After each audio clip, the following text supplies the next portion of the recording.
Welcome back to Reading Children's Books with Kids Book Pub and publishing our children's stories. We are on a new adventure today with Magelica's Voyage. Now this is a two-part series, as of right now at least.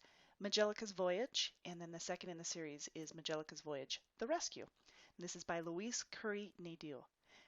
These are really fun books. They are chapter books, so a lot of times when I'm doing reviews, you're usually seeing picture books, for younger readers.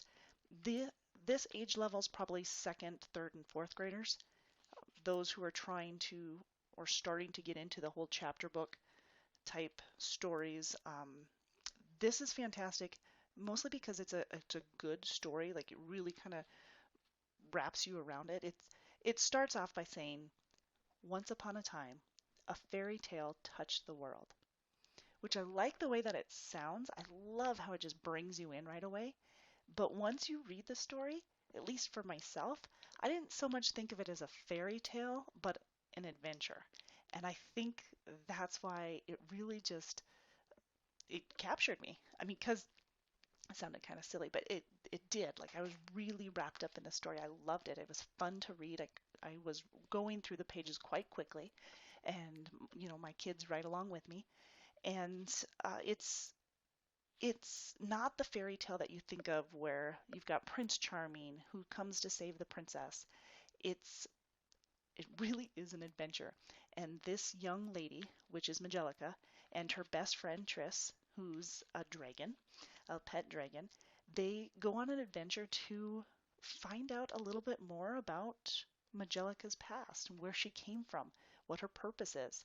And that sounds a little more or a little deeper than you would think for a second, third, and fourth grader, but it is really a fun story, a fun discovery, and there's a great teaching lesson at the end. So after the story is all over, I'm going to just jump you ahead to the tail end of this book and read the last two pages. Again, this is not the story itself, but just more of a reflection. Believe in love and trust that love is the key to being happy.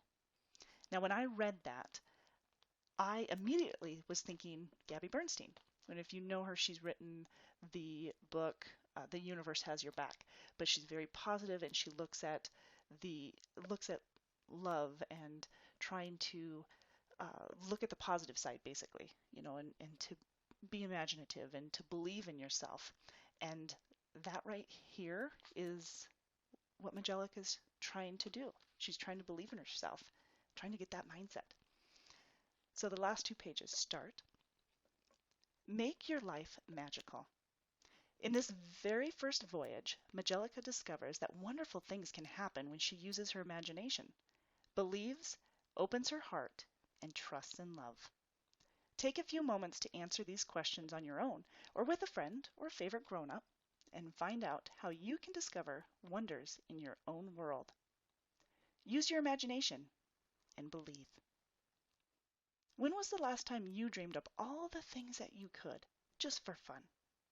Just close your eyes and imagine. You might be able to travel to the Isle of Dreams. When Magelica learns to fly, she pictures herself flying. She believes in herself flying and keeps on trying until she does. Now, we know you don't have wings, but is there something you've been able to do because you really believed? Or is there something you really want to do now? Go for it. Believe you can do it and don't give up and see what happens. You have more power than you may think. Open your heart and trust in love. Queen Rhea tells Magelica that everything you are, feel, and do comes from your heart, and then when you trust in love, you will find all the answers. Magelica doesn't know how she can cheer up the very sad turtle when all the knock-knock jokes in the world haven't been able to do it. So she simply asks questions, listens, and shares her special song of love with him. On this special voyage, Magelica discovers that love can be the most powerful feeling of all. Think about all the amazing people and things you love. How do you feel? Try loving as much as you can with your heart and with your actions. Don't forget to love yourself. Do you know that you are amazing just the way that you are? Believe in love and trust that love is the key to being happy. So with the whole series, like I said, I really like these books. This whole series, that's how it wraps up. Believing in yourself. What a great lesson. Now you can find these at the link below in the description, and Magelica's Voyage by Louise Courey Nadeau. You can also purchase the feather necklace that Magelica wears, and you can purchase that online, and I'll put the link in there as well. It's very gorgeous. You can see it here. If you like it, share it. Please share it. Louise Courey Nadeau, this beautiful story, and we would really like to share it. Magelica's Voyage.